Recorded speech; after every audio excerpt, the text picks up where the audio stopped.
السلام عليكم ورحمة الله. الحمد لله نحمده ونستعينه ونستغفره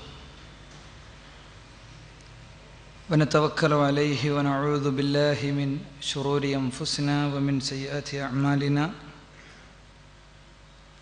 من يهده الله فلا مضل له ومن يضلل فلا هادي له. وأشهد أن لا إله إلا الله وحده لا شريك له وأشهد أن محمدا عبده ورسوله. اللهم صل على محمد وعلى آل محمد كما صليت على إبراهيم وعلى آل إبراهيم. اللهم بارك على محمد وعلى آل محمد كما باركت على إبراهيم وعلى آل إبراهيم إنك حميد مجيد. أعوذ بالله من الشيطان الرجيم. بسم الله الرحمن الرحيم.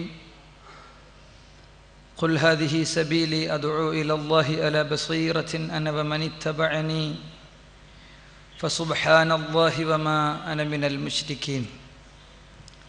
വേദിയിലുള്ള ബഹുമാന്യ വ്യക്തിത്വങ്ങളെ, ആദരണീയരായ രക്ഷിതാക്കളെ, സഹോദരങ്ങളെ, സഹപ്രവർത്തകരെ, അള്ളാഹുവിൻ്റെ അനുഗ്രഹത്താൽ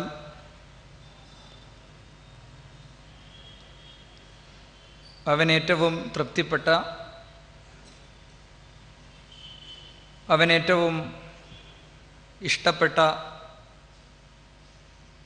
നന്മകളിൽ ഇത്തരം സായാഹ്നങ്ങളും സായം സന്ധ്യകളും ചെലവിടാൻ നമുക്ക് കഴിയുന്നുവെന്നത് ഏറെ സന്തോഷകരമാണ്.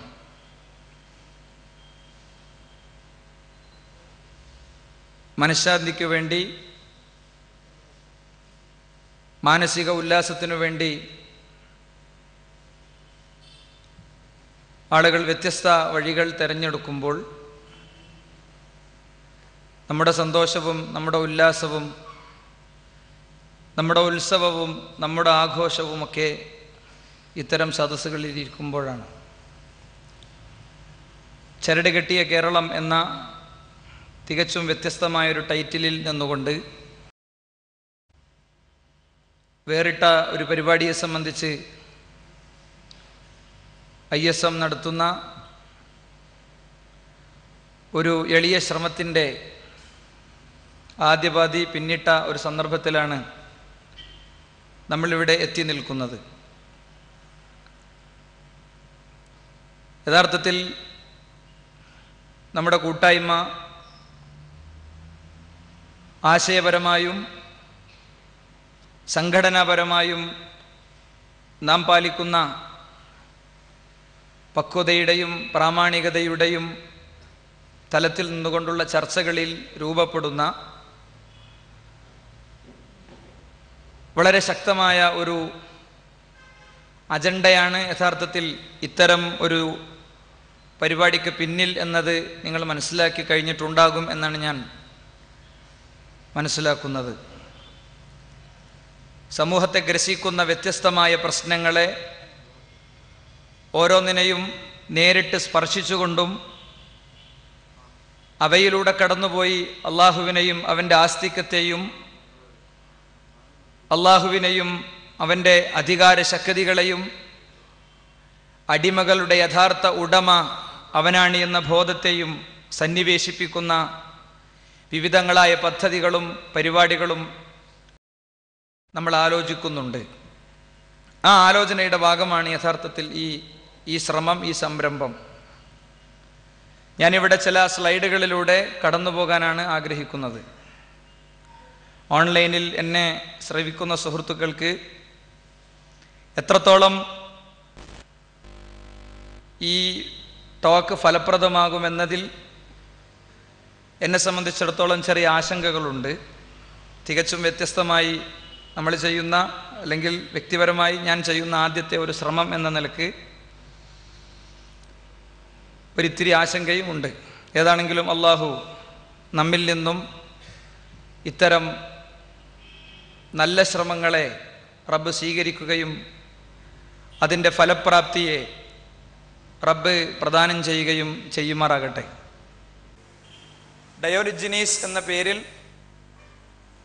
ഗ്രീക്ക് ദാർശനികതയിൽ നിലനിന്ന ഒരു വലിയ തത്വജ്ഞാനി. അദ്ദേഹം ഒരു ദിവസം അദ്ദേഹത്തിൻ്റെ നാട്ടിലെ തെരുവിലേക്ക് ഇറങ്ങുന്നു. കയ്യിൽ നല്ലൊരു പന്തവുമുണ്ട്. കയ്യിൽ ഒരു പന്തം പിടിച്ച് അദ്ദേഹം തന്നെ തെരുവിലേക്ക് ഇറങ്ങുന്നു. തെരുവിൽ അങ്ങനെ ആളുകൾ നിരന്നു നിൽക്കുന്ന തെരുവിൽ അദ്ദേഹം എന്തോ അന്വേഷിക്കുകയാണ്, എന്തോ ഇങ്ങനെ തിരയുന്നത് പോലെ. അപ്പോൾ വലിയൊരു സംഘം ആളുകൾ അദ്ദേഹത്തിന്റെ പിന്നാലെ ഇങ്ങനെ വന്നു. ആ നാട്ടിലുള്ള ഒരു വലിയ സംഘം ആളുകൾ അദ്ദേഹത്തിന്റെ പിന്നാലെ ഇങ്ങനെ വന്നു. കുറേ നേരം തിരഞ്ഞിട്ടും പട്ടാപ്പകൽ പന്തം കത്തിച്ച് അന്വേഷിക്കുന്ന ആൾക്ക് ഒന്നും കിട്ടാതിരുന്നപ്പോൾ അവർ ചോദിച്ചു, താങ്കൾ എന്താണ് അന്വേഷിക്കുന്നത്? താങ്കൾ വളരെ അസ്വസ്ഥനാണല്ലോ, താങ്കൾ എന്താണ് അന്വേഷിക്കുന്നത് എന്നൊരു കാര്യം ഇദ്ദേഹത്തെ ഇങ്ങനെ ഒരു അങ്ങാടിയിൽ, നമ്മൾ കോഴിക്കോട് മിഠായി തെരുവിൽ ഒരാളൊരു പന്തവും കത്തിച്ചിങ്ങനെ പോണത് കണ്ടാൽ നമ്മൾ ആദ്യത്തെ പ്രതികരണം അയാൾക്ക് വട്ടാണെന്നാണ്. പക്ഷേ ഇത് ഡയോജനീസിനെ ആളുകൾക്കറിയാം. അദ്ദേഹം ഒരു ചരിത്ര പുരുഷനാണ്, ദാർശനികതയെ മനോഹരമായി മനുഷ്യർക്ക് കൈമാറിയ ആളാണ്. അദ്ദേഹത്തിന് അങ്ങനെ വരാനുള്ള സാധ്യത അവരുടെ അടുത്ത് ഇല്ലാത്തത് കൊണ്ട് അവർ കൂടെ പോയി. അങ്ങനെ എല്ലാവരെയും തൻ്റെ മുന്നിൽ കിട്ടിയെന്ന് കണ്ടപ്പോൾ അദ്ദേഹം അന്വേഷിക്കുന്നത് എന്താണ് എന്ന് അദ്ദേഹം ജനങ്ങളോട് പറഞ്ഞു. അദ്ദേഹം അന്വേഷിക്കുന്നത് എന്താണ് എന്ന് എൻ്റെ സ്ക്രീനിലുണ്ട്.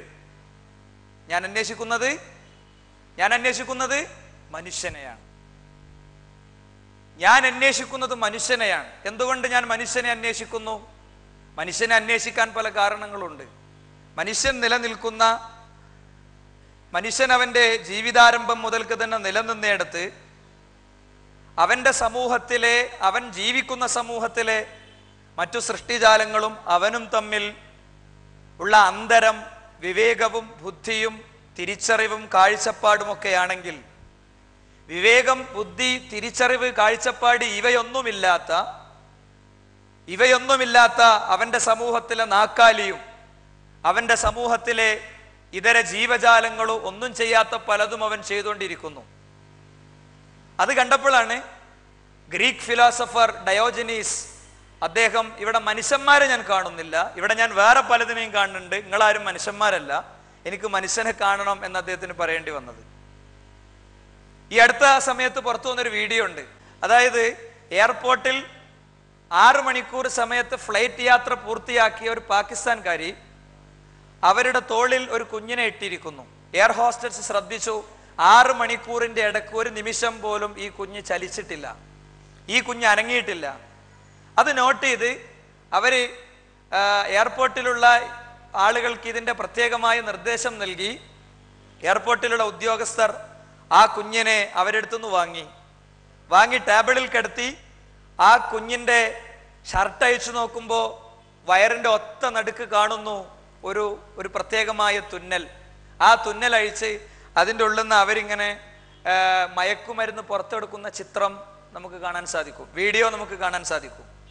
ഞാനിത് പറഞ്ഞത് സ്വന്തം കുഞ്ഞിനെയോ അല്ലെങ്കിൽ ഏതോ ഒരമ്മയുടെ പാതിവേദനയുള്ള പ്രസവത്തിലൂടെ ജനിച്ചു വീണ ഒരു കുഞ്ഞിനെ പുറത്തെടുത്ത് അതിൻ്റെ കഴുത്തിൽ നെക്കിയതിനെ കൊന്ന് അതിൻ്റെ വയറ് പിളർത്തി അതിൻ്റെ ഉള്ളിലുള്ള വസ്തുക്കൾ എടുത്ത് പുറത്തൊഴിവാക്കി അവിടെ മയക്കുമരുന്നിൻ്റെ കോടിക്കണക്കിന് രൂപ വരുന്ന മയക്കുമരുന്ന് നിറച്ച് അതും കൊണ്ട് 6 മണിക്കൂർ നേരം ഫ്ലൈറ്റിലിരിക്കുന്ന ഒരു പെണ്ണിനെ മനുഷ്യനെന്ന് വിളിക്കാൻ ഡയോജനീസിനോ നമുക്കോ അല്ലെങ്കിൽ ഒരാൾക്കും സാധ്യമല്ല.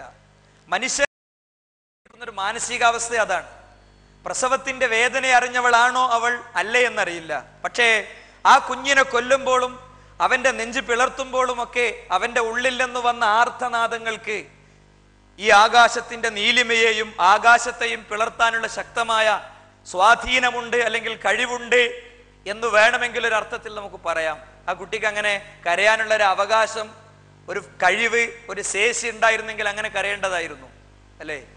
അപ്പൊ എന്തുകൊണ്ട് ഡയോജനീസ് പട്ടാപ്പകൽ തെരുവിൽ മനുഷ്യരെ തെരഞ്ഞു എന്ന ചോദ്യത്തിന്റെ ഉത്തരം ക്ലിയർ ആണ്. മനുഷ്യനുള്ള അവസ്ഥകൾ ഇതൊക്കെയാണ്, മനുഷ്യനുള്ള സാഹചര്യങ്ങൾ ഇതൊക്കെയാണ്. സ്വാഭാവികമായും മനുഷ്യൻ ഇങ്ങനെയാണ് ഉള്ളതെങ്കിലും മനുഷ്യന്റെ വികാസവും വളർച്ചയും അത്യത്ഭുതകരമാണ്. ശിലായുഗ സംസ്കാരത്തിൽ അവൻ ജീവിച്ചത് നഗ്നനായിട്ടാണ്. ധരിക്കാനുള്ള വസ്ത്രത്തെ സംബന്ധിച്ച് പോലുമുള്ള ബോധം അവനുണ്ടായിരുന്നില്ല. അവന് ധരിക്കാനുള്ള വസ്ത്രം എങ്ങനെ എന്നത് അവനുണ്ടായിരുന്നില്ല. കഴിക്കാനുള്ള ഭക്ഷണം വേവിക്കണമെന്ന ബോധം അവനുണ്ടായിരുന്നില്ല. അവിടുന്ന് പോയി ഇന്ന് മനുഷ്യൻ ചെയ്യുന്ന എല്ലാ പണിയും ചെയ്യാവുന്ന റോബോട്ടുകളെ മനുഷ്യൻ സൃഷ്ടിച്ചിട്ടുണ്ട്. വേണ്ട, സ്വന്തം പേഴ്സണൽ കമ്പ്യൂട്ടറിന്റെ മിനി സ്ക്രീനിൽ വേണമെങ്കിൽ മനുഷ്യന് ആകാശത്തെ കോടിക്കണക്കിന് നക്ഷത്രങ്ങളിൽ ഒന്നിനെ അവന്റെ യന്ത്ര സംവിധാനം ഉപയോഗിച്ച് അത് ഫോക്കസ് ചെയ്ത് അതിനവിടെ വിളിച്ചു വരുത്തി കൊണ്ടുവന്ന് അതിനെ സംബന്ധിച്ച് പഠിച്ച് അതിൻ്റെ ഫുട് നോട്ട്സ് എടുത്ത് ആ സിസ്റ്റം ഓഫ് ചെയ്യുന്നതോടുകൂടെ അതേ നക്ഷത്രം ആകാശത്തെ അത്ഭുത കാഴ്ചയെ ആകാശത്തേക്ക് പറഞ്ഞേക്കാവുന്ന വിധം യഥാർത്ഥത്തിൽ മനുഷ്യൻ വളർന്നിട്ടുണ്ട്, വികസിച്ചിട്ടുണ്ട്. അതൊരു സത്യമാണ്. പക്ഷേ ആ വളർച്ചക്കനുസരിച്ചുള്ള വികാസം സുഹൃത്തുക്കളെ അവന്റെ ബാക്കിയുള്ള കാര്യങ്ങളിൽ കാണുന്നുണ്ടോ? അവന്റെ വ്യക്തിത്വത്തിൽ കാണുന്നുണ്ടോ? അവന്റെ ധാർമ്മികതയിൽ കാണുന്നുണ്ടോ? അവന്റെ നൈതികതയിൽ കാണുന്നുണ്ടോ? അവന്റെ സ്നേഹത്തിൽ കാണുന്നുണ്ടോ? ആകാശങ്ങളെ മനുഷ്യൻ കീഴടക്കി, മഹാസമുദ്രങ്ങളെ മനുഷ്യൻ കീഴടക്കി, മഹാപർവ്വതങ്ങളെ മനുഷ്യൻ കീഴടക്കി. ഇവിടെ എല്ലാം അവന്റെ കയ്യിലാണ്. പൗരാണിക മനുഷ്യൻ ഇത്തിരി പോന്നൊരു വടി കൊണ്ട് ആനയെ നിയന്ത്രിച്ച് വലിയൊരാനപ്പുറത്ത് ആ ആനയുടെ 10 പോലും വലിപ്പമില്ലാത്ത മനുഷ്യനിരുന്ന് ആ ആനയെ നിയന്ത്രിക്കുന്നത് മനുഷ്യാധിപത്യത്തിന്റെ ഏറ്റവും പ്രകടമായ രേഖയാണ്. അവിടുന്ന് ഇങ്ങോട്ട് പോന്നാൽ ഇന്ന് ശൂന്യാകാശ പേടകങ്ങളും അതുപോലെ തന്നെ അത്യത്ഭുതങ്ങളായ ഒരുപാട് കാര്യങ്ങളൊക്കെ മനുഷ്യൻ നിർവഹിച്ചുകൊണ്ടിരിക്കുന്നുണ്ട്. നമ്മളൊക്കെ ചിന്തിക്കേണ്ടത് ശാസ്ത്രരംഗത്ത് ഇതുപോലത്തെ കുതിച്ചുചാട്ടങ്ങളും അത്ഭുതങ്ങളും ഒക്കെ നടന്നുകൊണ്ടിരിക്കുമ്പോഴും നമ്മളെ സംബന്ധിച്ചിടത്തോളം നമുക്ക് സാംസ്കാരികമായി ധാർമ്മികമായി അങ്ങനത്തെ ഒരു പുരോഗതിയുണ്ടോ? ശിലായുഗ സംസ്കാരത്തിലെ മനുഷ്യന്റെ ധാർമ്മികത, ആ ധാർമ്മികത ആധുനിക യുഗത്തിലേക്ക് എത്തുമ്പോൾ കൂടുകയാണോ കുറയുകയാണോ ചെയ്യുന്നത്? എൻ്റെ വ്യക്തിപരമായ നിരീക്ഷണം, അതല്ലെങ്കിൽ സാമൂഹിക കാഴ്ചകളുടെ ഒരു ഗ്രാഫ് ഞാൻ വരക്കുകയാണെങ്കിൽ ഈ സ്ലൈഡിലുള്ളത് പോലെയാണ്, അല്ലേ? ശിലായുഗ സംസ്കാരത്തിൽ മനുഷ്യന്റെ ധാർമ്മികതയും മനുഷ്യന്റെ നൈതികതയും ഇത്ര ഉന്നതമായ അവസ്ഥയിലാണെങ്കിൽ മനുഷ്യൻ വളർച്ചയിൽ നിന്ന് വളർച്ചയിലേക്കും ഉന്നതിയിൽ നിന്ന് ഉന്നതിയിലേക്കും വികാസത്തിൽ നിന്ന് വികാസത്തിലേക്കും എത്തുമ്പോൾ ഇൻഫർമേഷൻ ഹൈവേയിലെ ഗൂഗിളിലെ സെർച്ച് എഞ്ചിനിൽ അവൻ എന്ത് ടൈപ്പ് ചെയ്ത് ചോദിച്ചാലും അവന് ആ വിവരം എത്തിക്കാവുന്ന അത്യത്ഭുതങ്ങളിലേക്ക്, ആകാശത്തെ അത്ഭുത കാഴ്ചകളിലേക്ക് ഒക്കെ മനുഷ്യൻ എത്തുമ്പോൾ അവന്റെ ധാർമ്മികതയും അവന്റെ വിദ്യാഭ്യാസവും അവന്റെ നൈതികതയും ഒക്കെ അത് പലപ്പോഴും ഈ ഒരു അർത്ഥത്തിലാണുള്ളത്. അതിൻ്റെ വികാസത്തിന്റെ ഒരു അവസ്ഥയും സാഹചര്യവും ഒക്കെ ഈ ഒരു അവസ്ഥയിലേക്കാണ് പോകുന്നത്. നമ്മുടെ സാക്ഷര കേരളം നോക്കൂ നിങ്ങൾ. സാക്ഷരതാ മിഷൻ നമ്മൾ ആരംഭിക്കുന്നത് 950-കൾക്ക് ശേഷമാണ്. 950-കൾക്ക് ശേഷം ഇവിടെ മനുഷ്യരെ ബസിന്റെ ബോർഡ് വായിപ്പിക്കാൻ, അതല്ലെങ്കിൽ ഇന്ത്യയിൽ തന്നെ അങ്ങനത്തെ ഒരു വലിയ ദൗത്യം കേരളത്തിലെ ജനങ്ങൾ, കേരളത്തിലെ മതങ്ങൾ, കേരളത്തിലെ മനുഷ്യർ, കേരളത്തിലെ ഓർഗനൈസേഷനുകൾ ഒക്കെ ഏറ്റെടുത്തു. മദ്രസകൾ, അതുപോലെ തന്നെ ചർച്ചുകൾ, അതുപോലെ തന്നെ അമ്പലമുറ്റങ്ങൾ ഒക്കെ മനുഷ്യനെ സാക്ഷരനാക്കുന്ന ദൗത്യം ഏറ്റെടുത്തുകൊണ്ട് ഈ രംഗത്ത് വലിയ ദൗത്യങ്ങൾ നിർവഹിച്ചു. 2011 വരെയുള്ള സ്റ്റാറ്റിസ്റ്റിക്സ് ആണ് എൻ്റെ കയ്യിലുള്ളത്. 93.5% യഥാർത്ഥത്തിൽ കേരളത്തിലെ ആളുകൾ 100% സാക്ഷരത പ്രഖ്യാപിക്കുമ്പോഴും അതിൻ്റെ ഒരു മൈന്യൂട്ട് റിപ്പോർട്ടിംഗ് ആ ഒരു അർത്ഥത്തിൽ എത്തി നിൽക്കുന്നുണ്ട്. ഞാൻ ഇവിടെ എൻ്റെ സദസ്സിന് കൺവേ ചെയ്യാൻ ആഗ്രഹിക്കുന്നത്, എന്തുകൊണ്ട് വിദ്യാഭ്യാസ രംഗത്ത് പുരോഗതിക്കും മനുഷ്യന്റെ വികാസത്തിനും അനുസരിച്ച് ഇത്തരം രംഗങ്ങളിലൊക്കെ, ധാർമ്മികതയുടെ രംഗത്ത്, വിശ്വാസത്തിന്റെ രംഗത്ത്, നൈതികതയുടെ രംഗത്ത്, ഇങ്ങനെയുള്ള രംഗത്തൊക്കെ മനുഷ്യൻ എന്തുകൊണ്ട് ഗ്രാജ്വലായ ഒരു പുരോഗതി, ഒരു വികാസം ലഭിക്കുന്നില്ല എന്നത് ഇവിടുത്തെ സാമൂഹിക വൃത്തങ്ങളെ വളരെ ശക്തമായ അന്വേഷണങ്ങൾക്ക് അവർ തയ്യാറാകേണ്ടതാണ്. ഞാൻ ഒന്നുകൂടി പറയുന്നു, കേരളത്തിന്റെ വിദ്യാഭ്യാസ ഭൂപടത്തിൽ ഏറ്റവും കൂടുതൽ സാമ്പത്തികം ചെലവഴിക്കപ്പെടുന്ന ഒരു ഘട്ടം എന്ന് പറയുന്നത് വിദ്യാഭ്യാസ ഭൂപടമാണ്. കേരളത്തിൽ ഏത് ഗവൺമെന്റിനെ താഴെക്കണമെങ്കിലും, കേരളത്തിൽ ഏത് ഗവൺമെന്റിന് നെഗറ്റീവ് ഇമേജ് ഉണ്ടാക്കി കൊടുക്കണമെങ്കിലും പ്രതിപക്ഷത്തിന് ആകെയുള്ള റോൾ എവിടെയെന്നറിയോ? ഇവിടുത്തെ കർഷകരുമായി ബന്ധപ്പെട്ട പ്രശ്നമല്ല, ഇവിടുത്തെ വ്യവസായിക ലോകത്തെ പ്രശ്നമല്ല, ഇവിടുത്തെ വിദ്യാഭ്യാസ രംഗത്തെ പ്രശ്നമാണ്. വിദ്യാഭ്യാസ രംഗത്ത് അത്ര ഉന്നതിയിലേക്ക് നമ്മുടെ ആളുകൾ എത്തിയിട്ടുണ്ട്.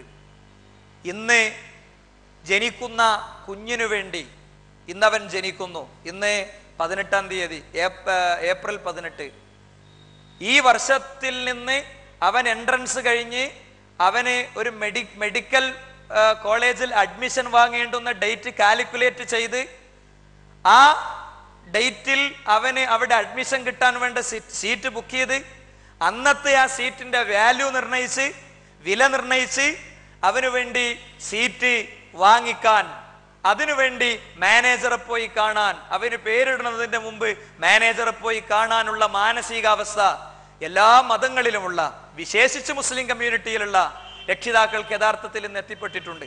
അവിടെയൊക്കെ വിദ്യാഭ്യാസ രംഗം എത്തിയിട്ടുണ്ട്. നമ്മൾ ഓരോരുത്തരും അധ്വാനിക്കുന്ന നമ്മുടെ വിയർപ്പിന്റെ ഓഹരി വിദ്യാഭ്യാസ രംഗത്ത് വിനിയോഗിക്കപ്പെടുന്നുണ്ട്.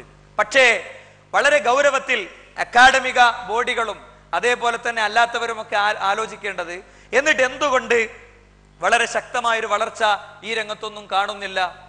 കപട ആത്മീയത ഏറ്റവും കൂടുതൽ പിടിമുറുക്കുന്നത് ആരെയാണ്? കപട ആത്മീയത ഏറ്റവും കൂടുതൽ പിടിമുറുക്കുന്നത് ഇവിടെ നിന്ന് കപട ആത്മീയതയുടെ കേന്ദ്രങ്ങളിലേക്ക് സ്വന്തം കാറോടിച്ചു പോകാൻ മാത്രമുള്ള സാലറി വാങ്ങുന്നവരെയാണ് ഏറ്റവും കൂടുതൽ. വിദ്യാഭ്യാസ രംഗത്തുള്ളവരെയാണ്. സമൂഹത്തെ മുച്ചൂടും. അതിൽ ഭരണാധികാരികളുണ്ട്, ഭരണീയരുണ്ട്, അതിൽ പോലീസ് ഉദ്യോഗസ്ഥരുണ്ട്, അതിൽ കുടിൽ ജീവിക്കുന്നവരുണ്ട്, അതിൽ കൊട്ടാരത്തിൽ ജീവിക്കുന്നവരുണ്ട്, എല്ലാവരും ഉണ്ട് അല്ലെ? ഒരു ഭാഗത്ത് ക്രിമിനൽ പശ്ചാത്തലമുള്ള അന്തരീക്ഷം, മറുഭാഗത്ത് ധാർമ്മികതയെ പൂർണ്ണമായും നിരാകരിക്കുന്ന വിധമുള്ള എല്ലാ നിരക്കുമുള്ള വൃത്തികേടുകൾ ഓരോ ദിവസവും പുറത്തു വന്നുകൊണ്ടിരിക്കുകയാണ്. സ്വന്തം വീട്ടിൽ കഴിയുന്ന പെൺകുട്ടിക്ക് സ്വന്തം അച്ഛനെയും അമ്മയെയും ജ്യേഷ്ഠനെയും വരെ വിശ്വസിക്കാൻ പറ്റാത്ത സാമൂഹിക സാഹചര്യം ഇവിടെ രൂപപ്പെടുത്തപ്പെട്ടിരിക്കുന്നു. അതിന്റെ കാരണം എന്ത് എന്നത് മറ്റൊരു സാമൂഹിക സംവാദത്തിന് വിഷയമാക്കേണ്ട വിഷയമാണ്. പക്ഷെ ഒന്ന് ഞാൻ എൻ്റെ ശ്രോതാക്കളോട് പറയുന്നു, നമ്മുടെ വീട്ടിലെ ഓഫീസ് റൂമിന്റെ മൂലയിലിരിക്കുന്ന, നമ്മൾ ഒരു തുണി കൊണ്ട് മൂടിയിരിക്കുന്ന, ഒരു റിമോട്ട് കൊണ്ട് നിയന്ത്രിക്കുന്ന, ഒരു സ്വിച്ച് കൊണ്ട് ഓൺ ചെയ്യുന്ന, ഒരു കറുത്ത വയറുമായി ഘടിപ്പിക്കപ്പെട്ട ടെലിവിഷന്, എസ്പെഷ്യലി ടെലിവിഷന് ഇവിടുത്തെ മീഡിയകൾക്ക് ചോര പിടിയാത്ത ഈ യുദ്ധത്തിൽ വ്യക്തമായ പങ്കുണ്ട്. റസൂൽ സല്ലല്ലാഹു അലൈഹി വസല്ലം തങ്ങൾ ദയ്യൂസിനെ സംബന്ധിച്ച് പറഞ്ഞു. ആരാണ് ദയ്യൂസ്? ദയ്യൂസ് ആരാ? കൂട്ടിക്കൊടുപ്പുകാരൻ ആരാ? കൂട്ടിക്കൊടുപ്പുകാരൻ ആരാണ്? പ്രവാചകൻ ദയ്യൂസ് എന്ന് പറഞ്ഞതിന്റെ ശേഷം, കൂട്ടിക്കൊടുപ്പുകാരൻ ആരാണ് എന്ന് പറഞ്ഞതിന്റെ ശേഷം അത് വിശദീകരിച്ചു. ആരാ കൂട്ടിക്കൊടുപ്പുകാരൻ?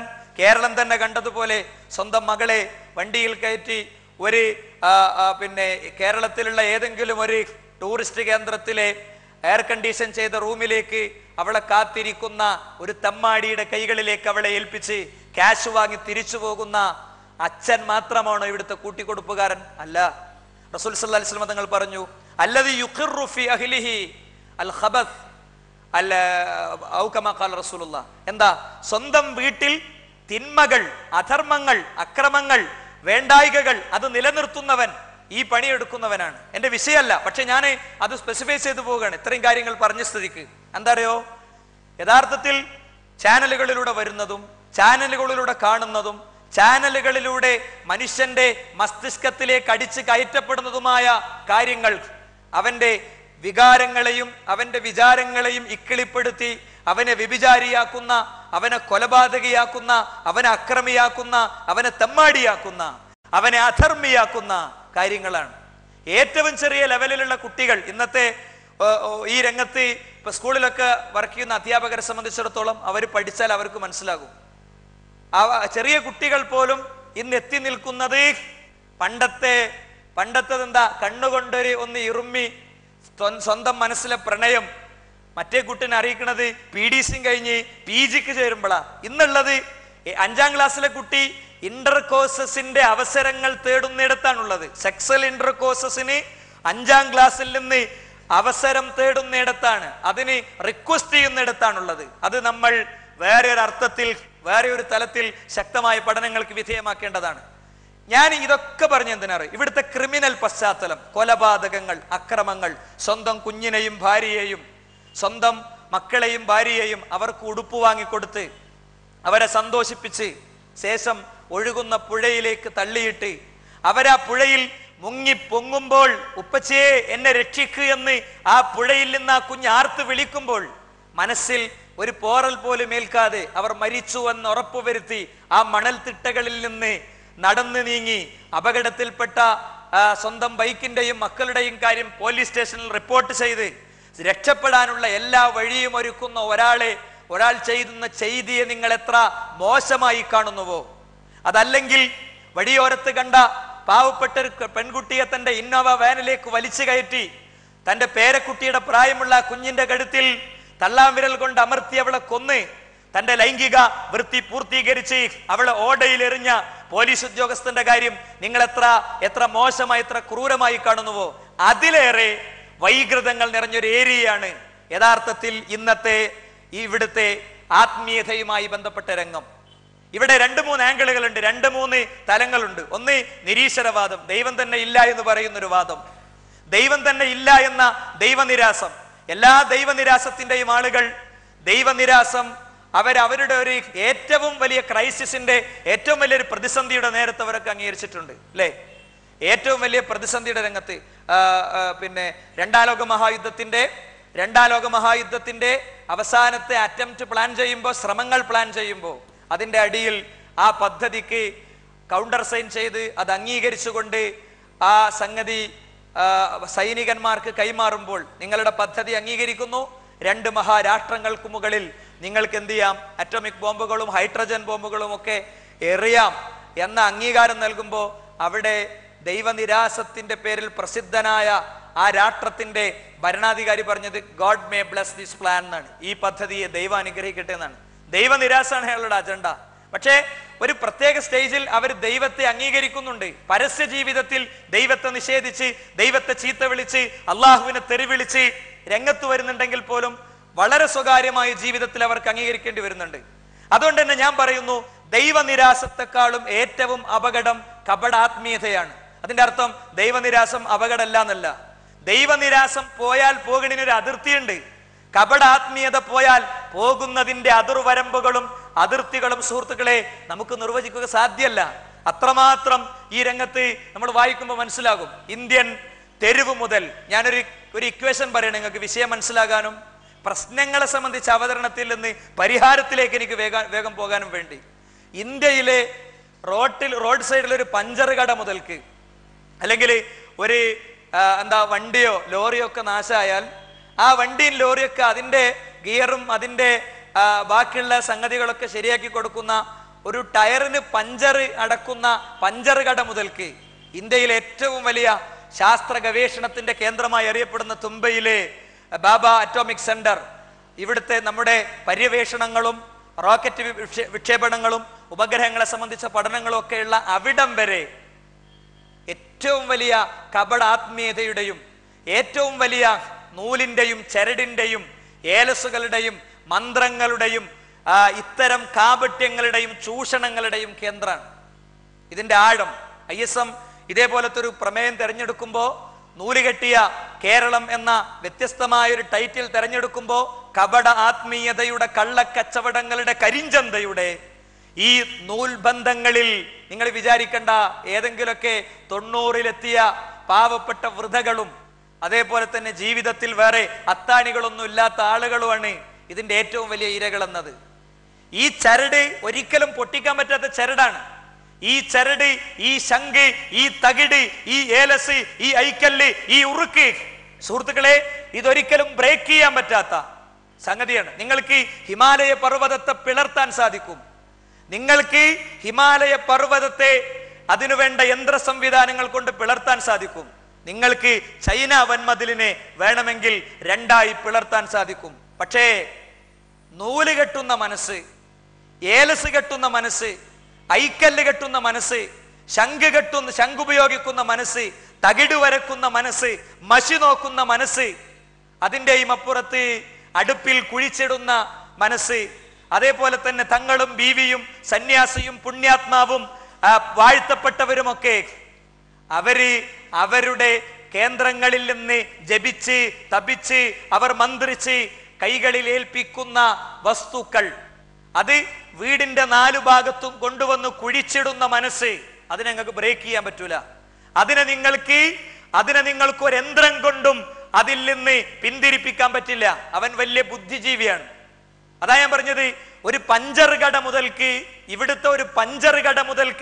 ഇവിടുത്തെ ഒരു സാധാരണ ഇലക്ട്രീഷ്യന്റെ സ്ക്രൂ കൊണ്ടും അതേപോലെ തന്നെ സ്ക്രൂ ഡ്രൈവർ കൊണ്ടും ജീവിതം തള്ളി നീക്കുന്ന ഒരു സാധാരണ ഇലക്ട്രീഷ്യൻ മുതൽക്ക് ഇന്ത്യയിലെ കോടിക്കണക്കിന് മനുഷ്യരുടെ വിയർപ്പിന്റെ ഓഹരി വാങ്ങി, അതുകൊണ്ട് ഗവേഷണം നടത്തി, അതിന്റെ പേരിൽ ശമ്പളം പറ്റി, അതിന്റെ പേരിൽ പഠിക്കുന്ന തുമ്പയിലെ അവിടുത്തെ ഗവേഷണ കേന്ദ്രത്തിലെ ആളുവരെ എന്താ അവരുടെ സ്ഥിതി എന്താ? ഈ നൂലിന്റെയും ഈ ഏലസിന്റെയും ഈ ചരടിന്റെയും ബന്ധനത്തിലാണ്. ഞാൻ വെറുതെ പറഞ്ഞല്ല, ഒരുപാട് കാര്യങ്ങൾ പറയാൻ പറ്റും. പക്ഷേ പ്രശ്നങ്ങളെ അവതരിപ്പിച്ച് നമുക്ക് പരിഹാരത്തിന് സമയമില്ലാതെ പോകുമെന്ന് എനിക്ക് പേടിയാണ്.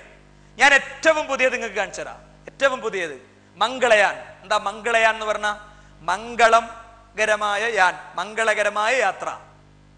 മംഗളകരമായ യാത്ര എന്താ?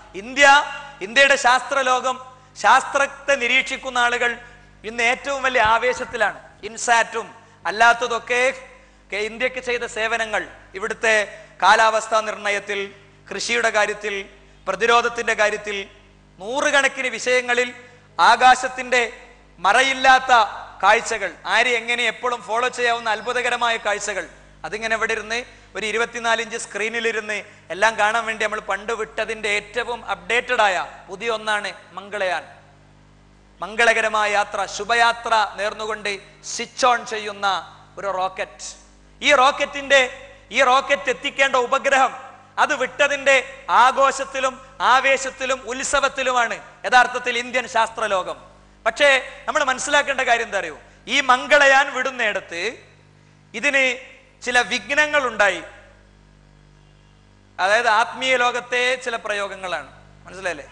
ആത്മീയ ലോകത്തെ സമാനമായ എല്ലാ മതങ്ങളിലുള്ള ആത്മീയ ലോകത്തെ ചില പ്രയോഗങ്ങളാണ്. അതിന് വിഘ്നമുണ്ട്. വിഘ്നം ഉണ്ടെന്ന് പറഞ്ഞാൽ ചില തടസ്സമുണ്ട്. എന്താ തടസ്സം? അതിന്റെ സ്ക്രൂ അഴിഞ്ഞിട്ടുണ്ട്.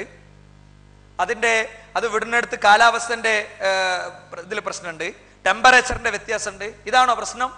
അല്ല. പ്രശ്നം പരിഹരിക്കാൻ ആരാ വന്നത്? മലയാളിയായ മാധവൻ നായരാണോ? അതല്ലെങ്കിൽ മലയാളത്തിന്റെയും തമിഴിന്റെയും മധ്യേ ജീവിച്ച, ലോകം കണ്ട വളരെ സുപ്രസിദ്ധനായ ഇന്ത്യയുടെ പ്രസിഡന്റ് പദത്തിലിരുന്ന APJ അബ്ദുൽ കലാം ആണോ മംഗളയാന്റെ വിഘ്നം തീർക്കാൻ എത്തിയത്? ISM ഇതുപോലത്തെ ഒരു പ്രമേയവുമായി രംഗത്തു വരുമ്പോൾ സമൂഹത്തിന്റെ വേരുകളിലേക്ക് ഇറങ്ങിച്ചെല്ലുന്ന വിശ്വാസങ്ങളെ വളരെ ശക്തമായി വിശ്വാസത്തിന്റെ തെളിവിന്റെ പ്രമാണങ്ങളുടെ ആ ദണ്ഡുകൾ കൊണ്ട് തട്ടിയുണർത്തി അതിനെ പൊടി തട്ടിയെടുത്ത് ശുദ്ധീകരിക്കാനുള്ള ദൗത്യവുമായി വരുമ്പോ നിങ്ങൾ നോട്ട് ചെയ്ത് വെച്ചോളി. APJ അബ്ദുൽ കലാം ജീവിക്കുന്ന ഇന്ത്യയുടെ ആകാശത്തെ സംബന്ധിച്ചും ഇന്ത്യയുടെ ഗവേഷണത്തെ സംബന്ധിച്ചും വലിയ സ്വപ്നങ്ങൾ കണ്ട ഒരു മഹായോഗി, ഒരു വലിയ മനുഷ്യൻ ഇവിടെ ജീവിക്കുന്ന, വിശ്വാസപരമായും ഐഡിയോളജിക്കലായും നൂറുകണക്കിന് അഭിപ്രായ വ്യത്യാസങ്ങൾ അദ്ദേഹത്തോട് എല്ലാവർക്കും ഒരുപക്ഷെ ഉണ്ടാവാം. പക്ഷെ അദ്ദേഹത്തിന്റെ ഫീൽഡിൽ അദ്ദേഹം ജീനിയസ് ആണ്. അദ്ദേഹം ഇവിടെ ഉണ്ടായിരിക്കെ അദ്ദേഹത്തിന്റെ ശിഷ്യഗണങ്ങൾ മാധവൻ നായർ തിരുവനന്തപുരത്ത് ജീവിച്ചിരിക്കെ, അല്ലെങ്കിൽ ഈ ഒരു വലിയ ദൗത്യം നടക്കുമ്പോൾ അദ്ദേഹത്തിന്റെ പ്രസൻസ് ഉണ്ടായിരിക്കെ ഇത് പരിഹരിക്കാൻ വന്നത് പൂജാരിയാണ്. എന്ത്? മംഗളയാന്റെ പ്രശ്നങ്ങൾ പരിഹരിക്കാൻ വന്നത്. വിഘ്നം തീർക്കാൻ ഉപയോഗിച്ചത് എന്താ? ഇതാണോ? സ്ക്രീനിൽ കാണുന്ന ടെലസ്കോപ്പ് ആണോ? വിഘ്നം തീർക്കാൻ, തടസ്സം തീർക്കാൻ, ക്രൈസിസ് തീർക്കാൻ ഉപയോഗിച്ചത് എന്താ? ഈ സ്ക്രീനിൽ എന്റെ സ്ലൈഡിൽ നിങ്ങൾ കാണുന്ന ടെലസ്കോപ്പ് ആണോ? അതല്ലെങ്കിൽ ഇതാണോ? റഡാറാണോ? ആകാശത്തിന്റെ മുകളിൽ ഒരു ഈച്ച പറന്നാൽ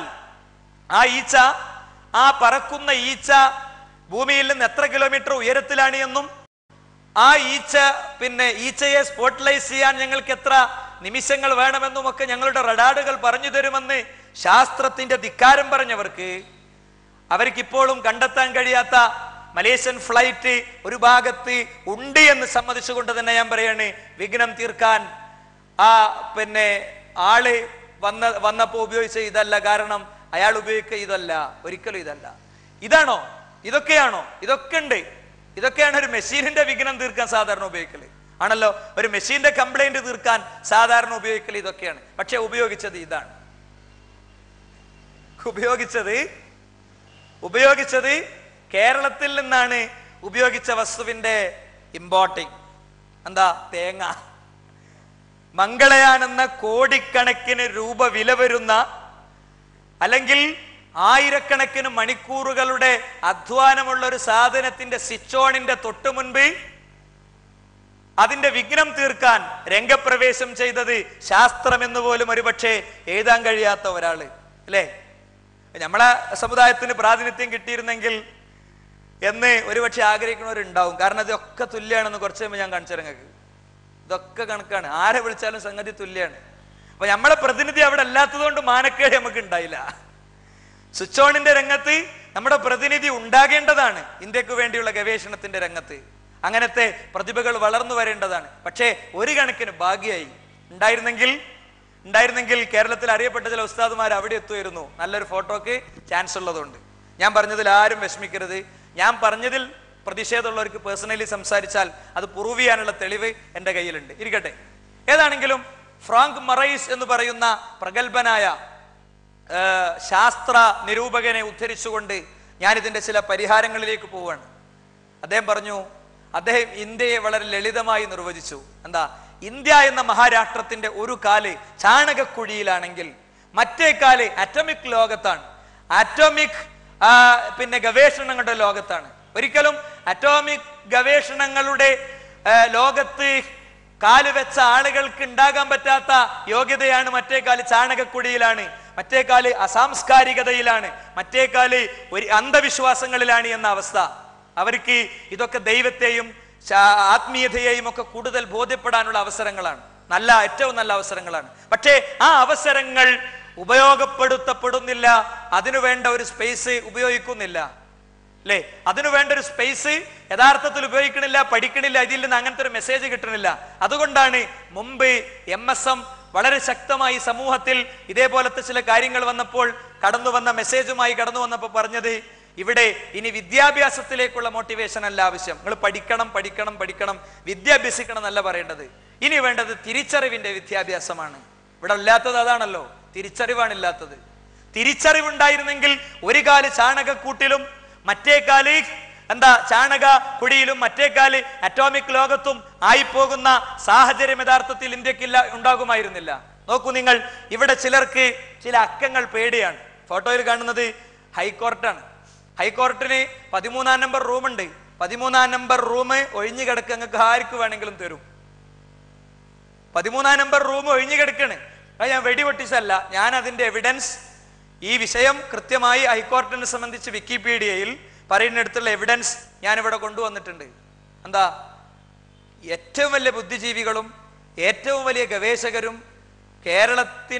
കേരളത്തെ സത്യത്തിലും നൈതികതയിലും ധാർമ്മികതയിലും നിലനിർത്താൻ ആവശ്യമായ ഏറ്റവും വലിയ ജുഡീഷ്യറി, ഏറ്റവും വലിയ നിയമശാലയിലെ 13-ാം നമ്പർ റൂം ആർക്കും വേണ്ട.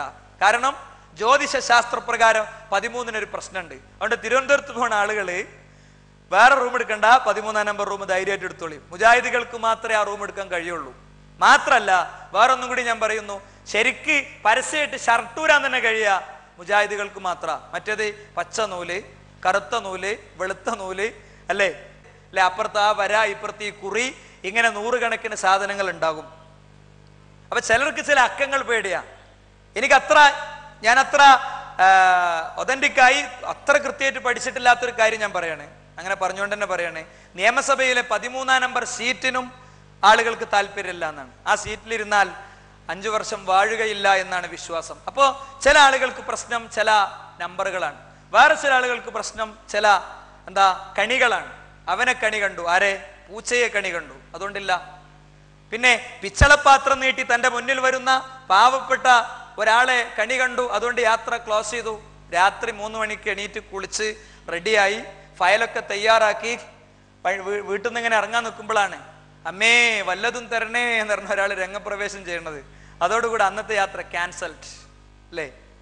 കണികളിലാണ് യഥാർത്ഥത്തിൽ ലോകമുള്ളത്. ചിലർക്ക് അക്കമാണ് പ്രശ്നമെങ്കിൽ വേറെ ചിലർക്ക് കണികളാണ് പ്രശ്നം.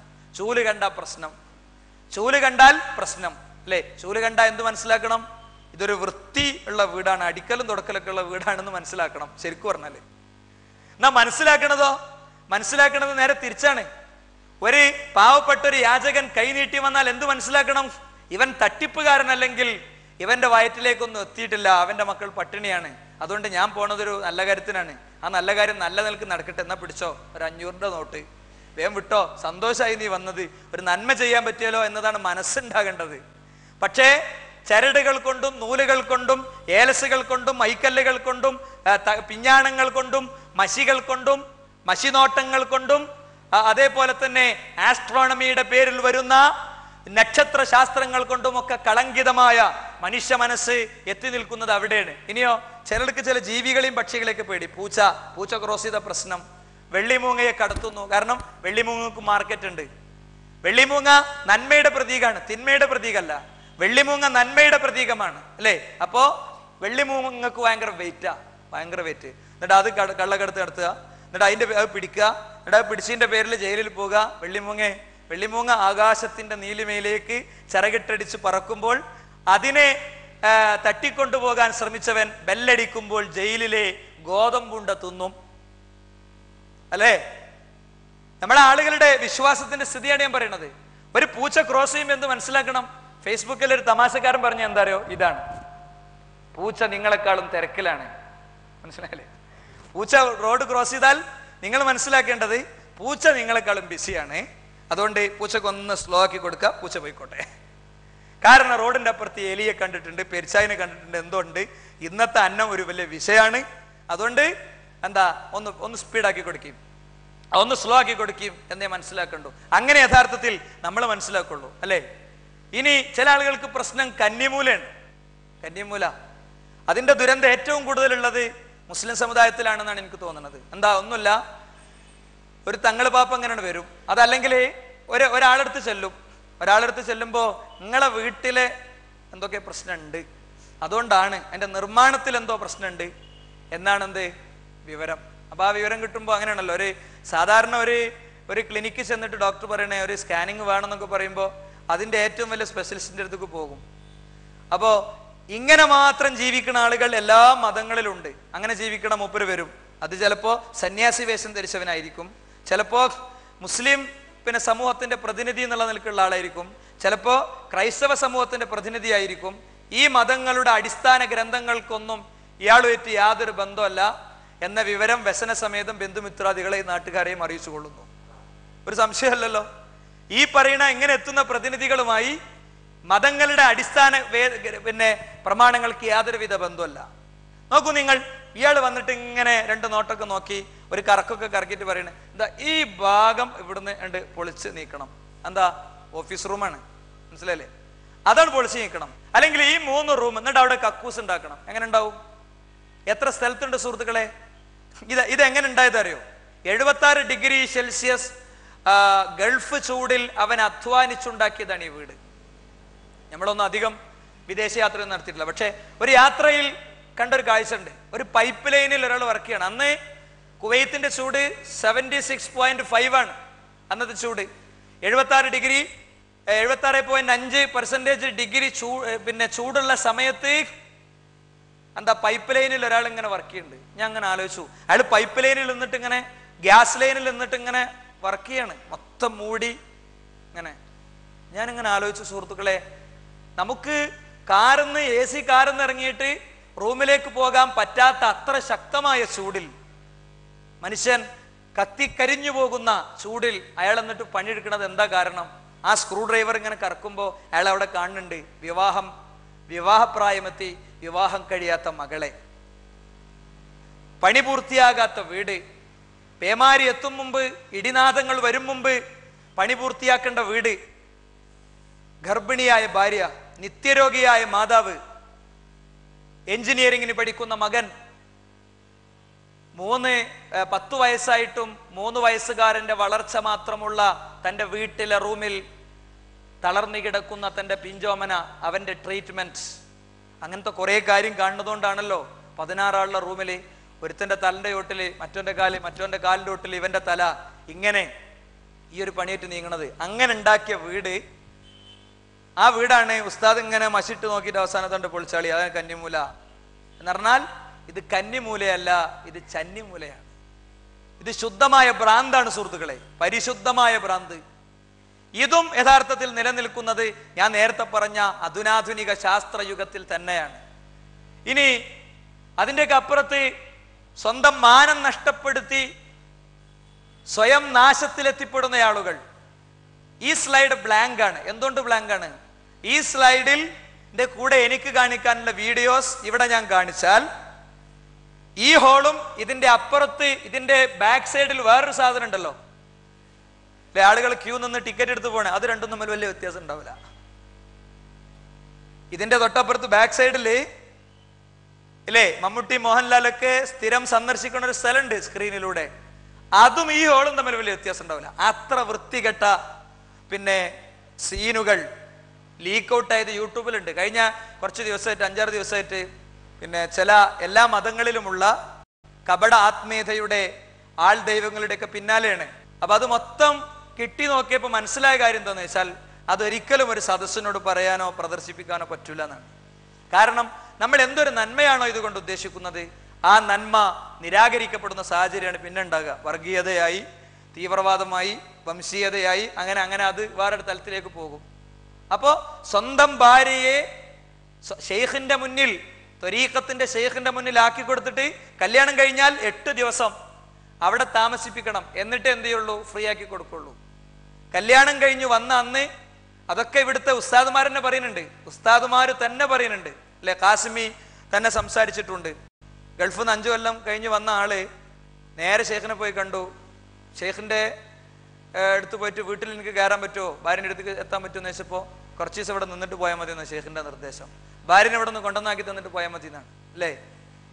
ഇതിന്റെ വീഡിയോസ് ലീക്ക് ഔട്ട് ആയാൽ അതിന്റെ സ്ഥിതി എന്തായിരിക്കും ഞാൻ പറയണ്ടല്ലോ. അപ്പോ കപട ആത്മീയത നിരീശ്വരവാദത്തെക്കാളും വലിയ അപകടമാണ് എന്ന് ഞാൻ പറഞ്ഞതിന്റെ കാരണം അതാണ്. അത് മനുഷ്യനെ ഒരു മൃഗത്തെക്കാളും ഹീനമായ അവസ്ഥയിലേക്ക് എത്തിക്കും. പൈശാചിക ബാധ ഒഴിപ്പിക്കാൻ, നിധി ലഭിക്കാൻ നരബലി നടത്തുന്ന ആളുകൾ. സ്വന്തം സഹോദരിയുടെ പുത്രനെ വെള്ളത്തിൽ മുക്കി കൊല്ലാണ് ചെന്നൈക്കാരിയായ ഒരു സ്ത്രീ. എന്തിനാ? ജോത്സ്യന്റെ അടുത്ത് ചെന്നപ്പോൾ പറഞ്ഞു, ജോത്സ്യൻ നിങ്ങളെ വീട്ടിലെ ചില പ്രശ്നങ്ങളുണ്ട്, അതിന് നരബലിയാണ് വേണ്ടത്.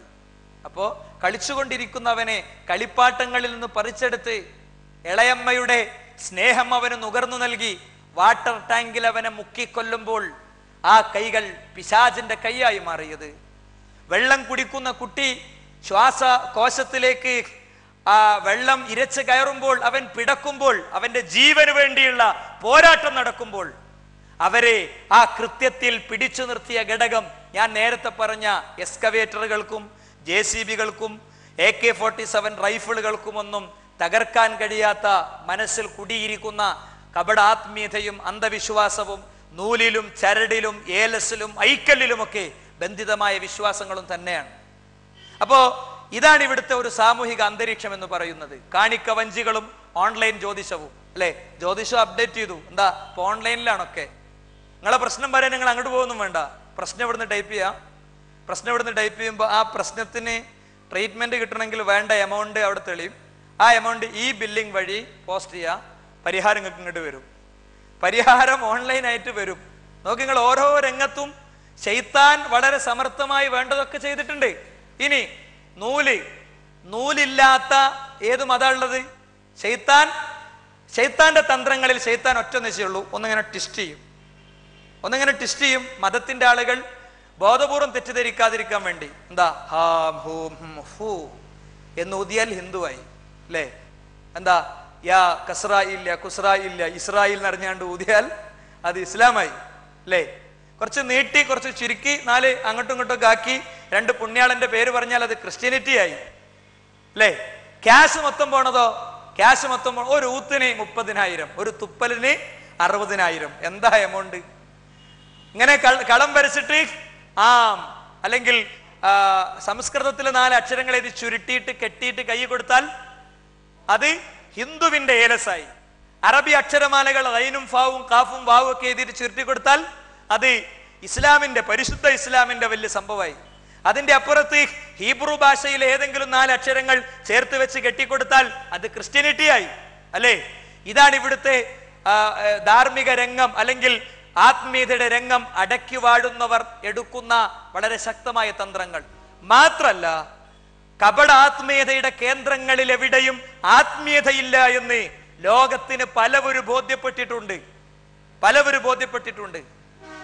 ചരിത്രത്തിൽ കടന്നു വന്ന ഓരോ കപട ആത്മീയവാദിയുടെയും അന്ത്യം ഒന്നുകിൽ സ്വയം കൈകൊണ്ട്, അല്ലെങ്കിൽ വേറൊരാളുടെ കൈകൊണ്ട്, ചൂഷണത്തിന് വിധേയനായ ഒരാളുടെ കൈകൊണ്ട്, അതല്ലെങ്കിൽ സ്വാഭാവികമായ എന്നാൽ ഹീനമായ മരണം. എല്ലാവരുടെയും കേന്ദ്രങ്ങളിലെ രഹസ്യങ്ങൾ പുറത്തു വന്നപ്പോഴോ ആ രഹസ്യങ്ങളിൽ ഏറ്റവും പുതിയത് അമ്മന്റെ വിഷയം പറയാൻ നേരത്തെ ഞാൻ പറഞ്ഞല്ലോ ഇവിടെ പരസ്യമായി ഷർട്ടയിച്ച് കാണിച്ചു കൊടുക്കാൻ കഴിയുന്നത് മുജാഹിദികൾക്ക് മാത്രമാണെന്ന് ഞാൻ പറഞ്ഞല്ലോ. അതേ സ്ഥിതി തന്നെയാണ്. അമ്മനെ പറ്റി പറയാൻ എല്ലാവർക്കും പേടിയാണ്.